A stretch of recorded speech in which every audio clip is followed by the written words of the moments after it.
Good morning. You listen to FloorDaily.net, and I'm Kemp Harr. This morning, my guest is Randy Merritt, who's president with Shaw Industries. Randy, how you doing? I'm doing fine, Kemp. Hope you are. I'm doing well. Thanks for being with us. I don't get a chance to talk to you that much, and I wanted to interview you about a very noble thing that Shaw's doing around the St Jude Dreamhome giveaway. That's an ongoing sponsorship that you're doing. But before we get into that, let me just ask you real quick. I know a lot of people would be curious to hear from your perspective a little bit about market conditions. What's going on out in the market right now with flooring sales? Well, I guess it depends on which vantage point you have, where you're looking from. Kemp, business is not terrible. It's the middle of summer.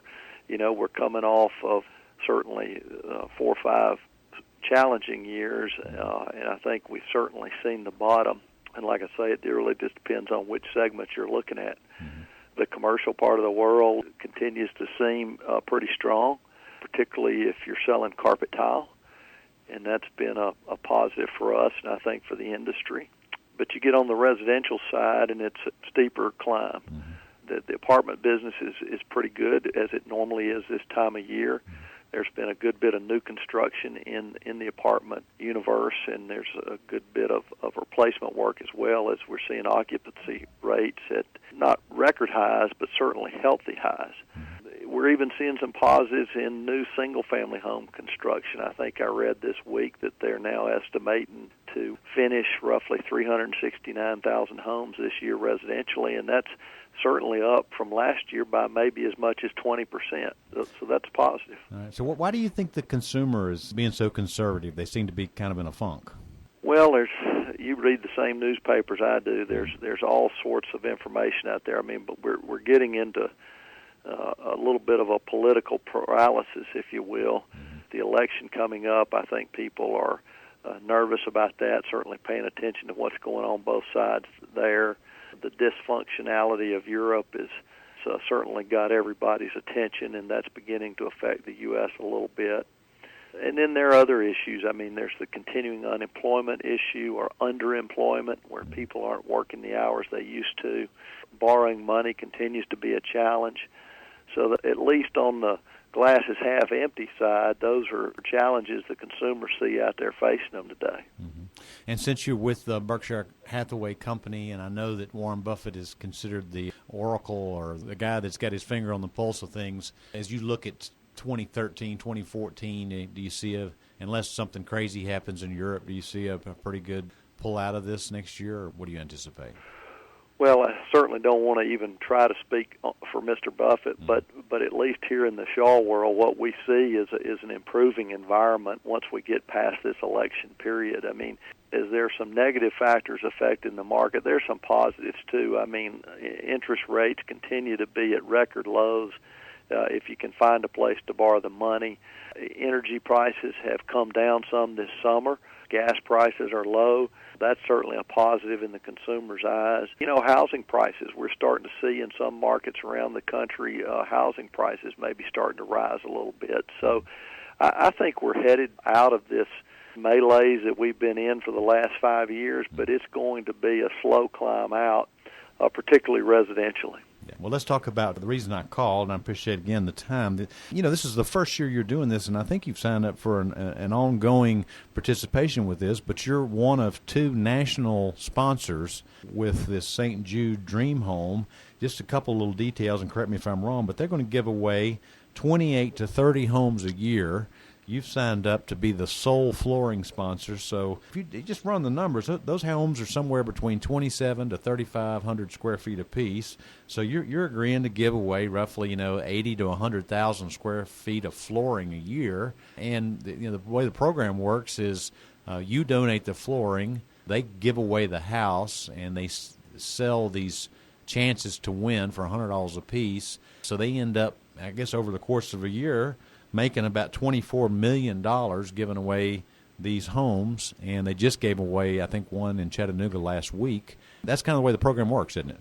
You've got it exactly how it works. In fact, I can tell you that right up to almost last week, since the program started, they have raised about $238 million for St. Jude and for the Children's Research Hospital. which is just incredible to me. There have been a grand total of 302 homes that have been given away since they started.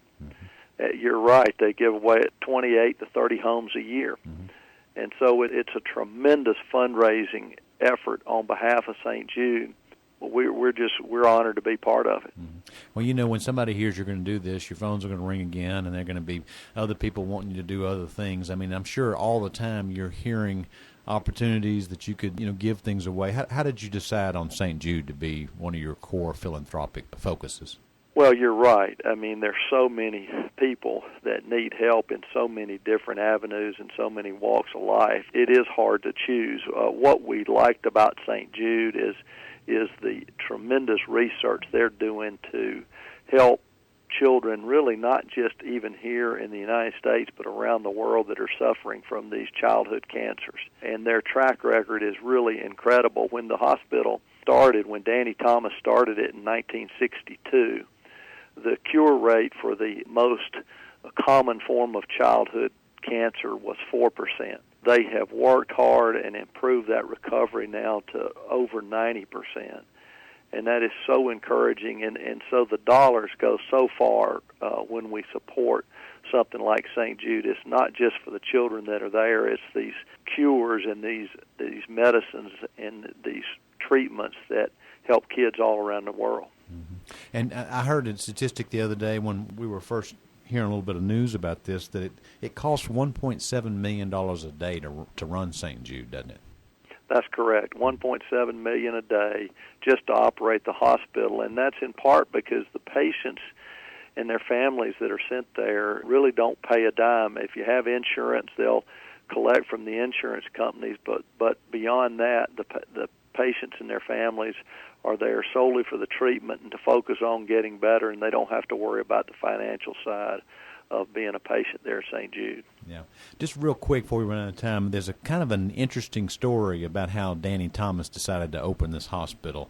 Why don't you give that to us briefly, if you would? As I recall this story, Danny Thomas was down to his last $10, and his wife had been in the hospital with having their first child. Right.